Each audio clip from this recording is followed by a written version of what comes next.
This is Hannibal here from the HannibalTV.com with a daily wrestling news update. Sorry, I was going to do this about an hour ago for those that were waiting on the stream.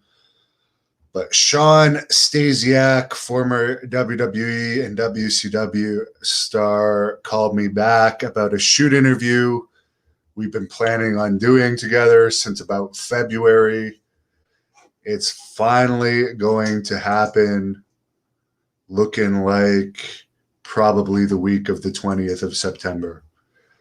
So every time he calls me, he seems to talk to me for a very long time. So we're not going to have any issues with short answers with Dr. Sean, who is a chiropractor.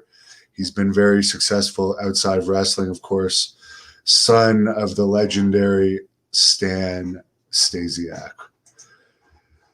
Now let's get into the news. Raw did a 0.52 rating this week.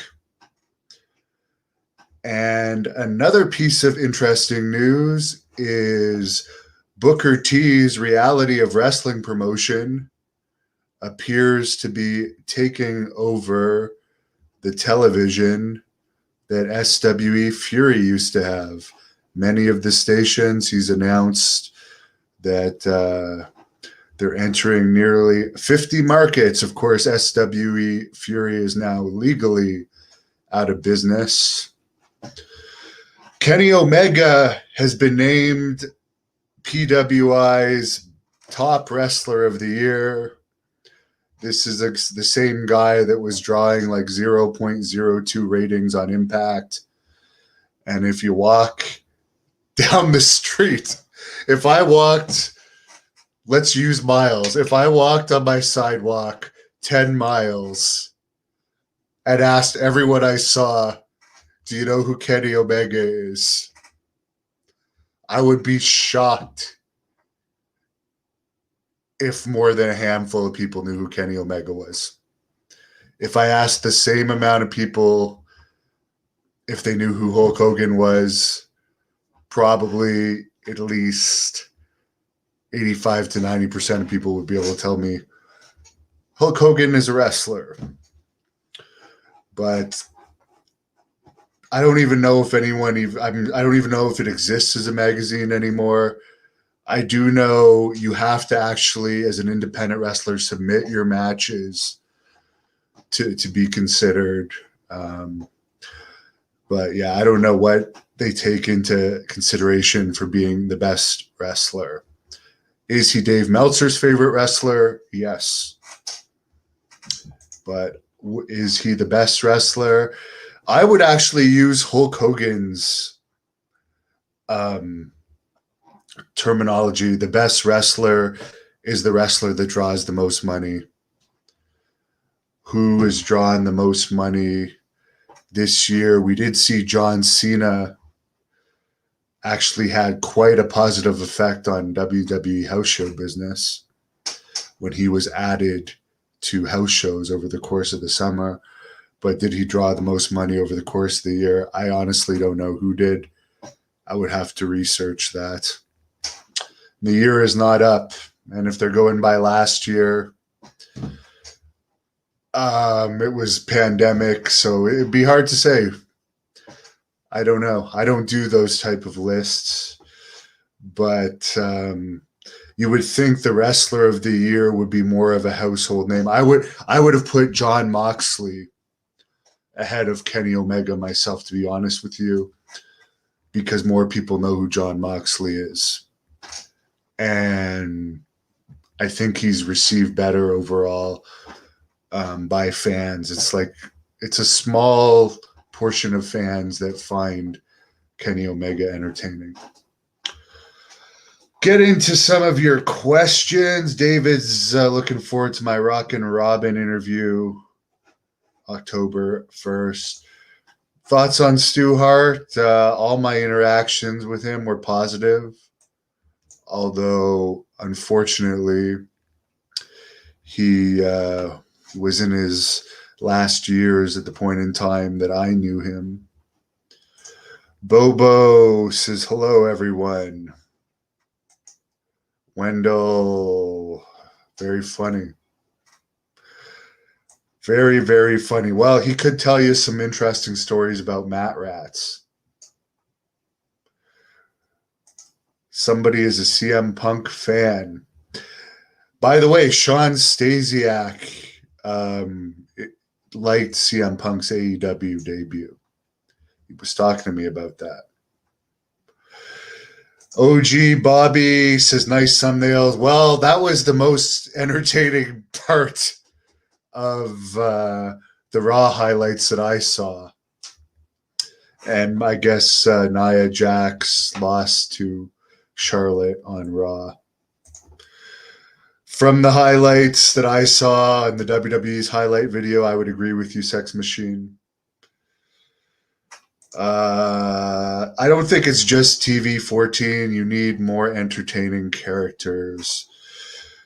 But I'll be honest, I don't want to be negative. I really don't. I really don't. Mike D equates pedigree dog food with Triple H. I have to say, I heard about him having a heart attack today, and I'll be honest. I had absolutely zero sympathy. Zero sympathy for him. Mike misses Crush in WWE. Sadly, he's dead. OG Bobby Knuckles, I agree. Roman Reigns would have been a better number one, or Bobby Lashley. I'll fully agree with you there. Because just by that same analogy, if I'd walked 10 miles down my sidewalk or done my running route during the day, which is about 11 miles, and asked everyone I met who Roman Reigns was, more people would know who Roman Reigns was than Kenny Omega. And I don't think Roman Reigns is a bad wrestler. Do I think he's the next Hulk Hogan? No, but he's a great wrestler. I would have liked to have wrestled him, to be honest, when I was wrestling. And Lashley, well, he might not be the most over champion of all time. He's not a bad champion. He's very credible, very nice guy, very respectful guy. He definitely has my respect. I have nothing negative to say about Bobby Lashley. Rolo, I am not going to interview Jesse Ventura unless I meet him in person and can make the deal with him in person, because I don't know if this guy, I won't even say who it is, but he's a total slime ball. He was representing Jesse. He made one deal. Then I announced I had the interview. And then after I announced it, he said the deal was totally different. A deal where, I'll be honest, I've said it before, the original deal I agreed to with Jesse Ventura, I wouldn't have even made money on. And the new terms that he was trying to create after I'd already announced it, after he already agreed to terms, was a deal where I would lose a lot of money and actually never make my money back. Michael would say my incident with the Goon is the number one incident in pro wrestling.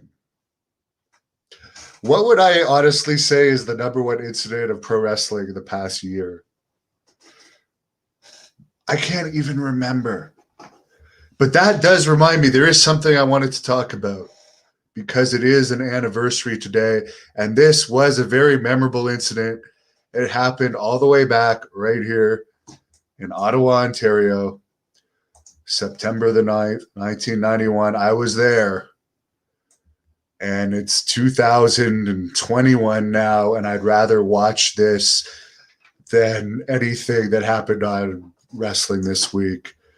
Ric Flair made his WWE debut. He actually wrestled 2 matches at the Superstars taping here in Ottawa, and he had his infamous confrontation with Roddy Piper, where Vince McMahon even took a chair shot, I believe, in that confrontation, September 9th, 1991. It was probably the most historic wrestling moment that ever happened in this town. And I actually looked up the card for this. There was 32 matches on this taping. Brooklyn Brawler actually won.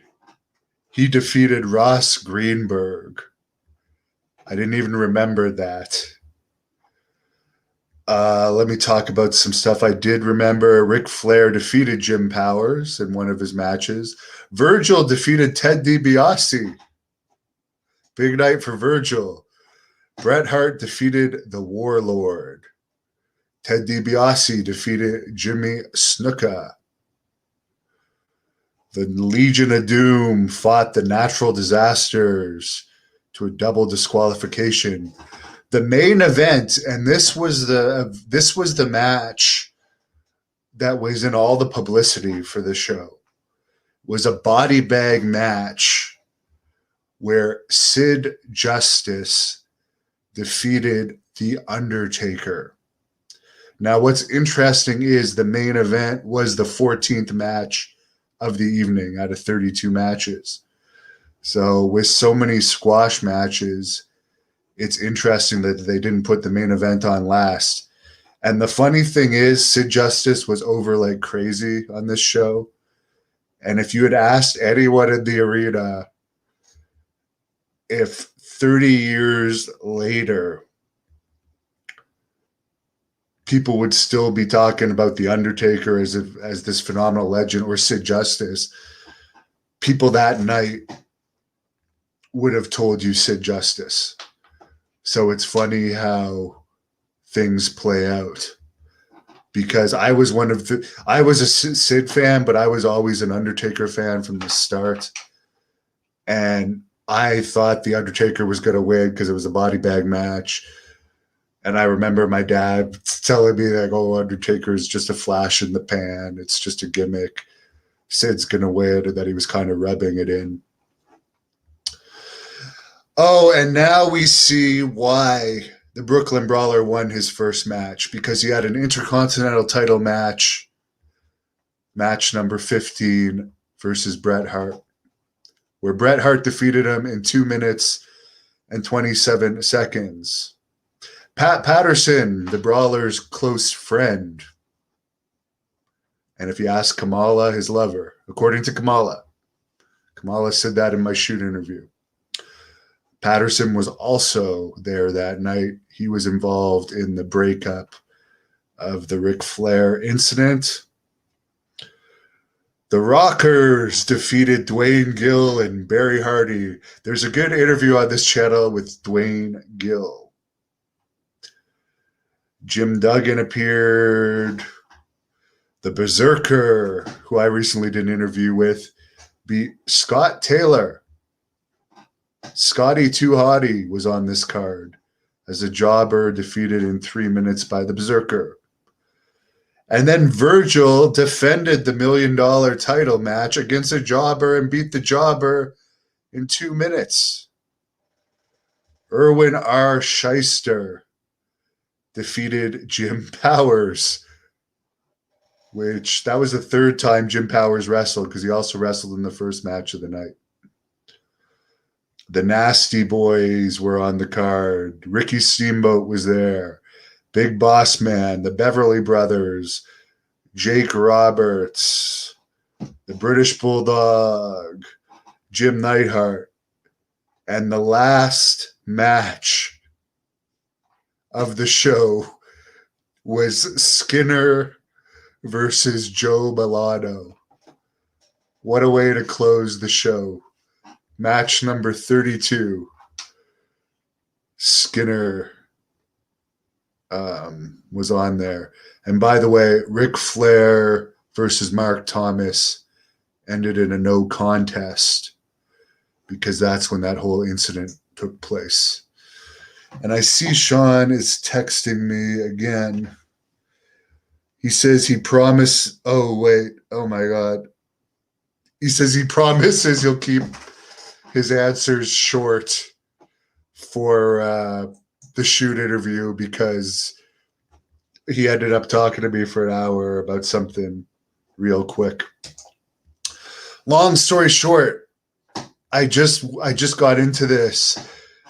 I thought I had a Jesse Ventura interview, but the agent changed the deal. So if I can ever talk to him in person, maybe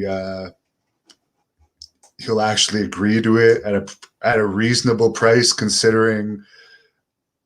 Like there's a thing with Jesse Ventura. Let me double check that I have this right. On Opie and Anthony, I think. Let me look this up.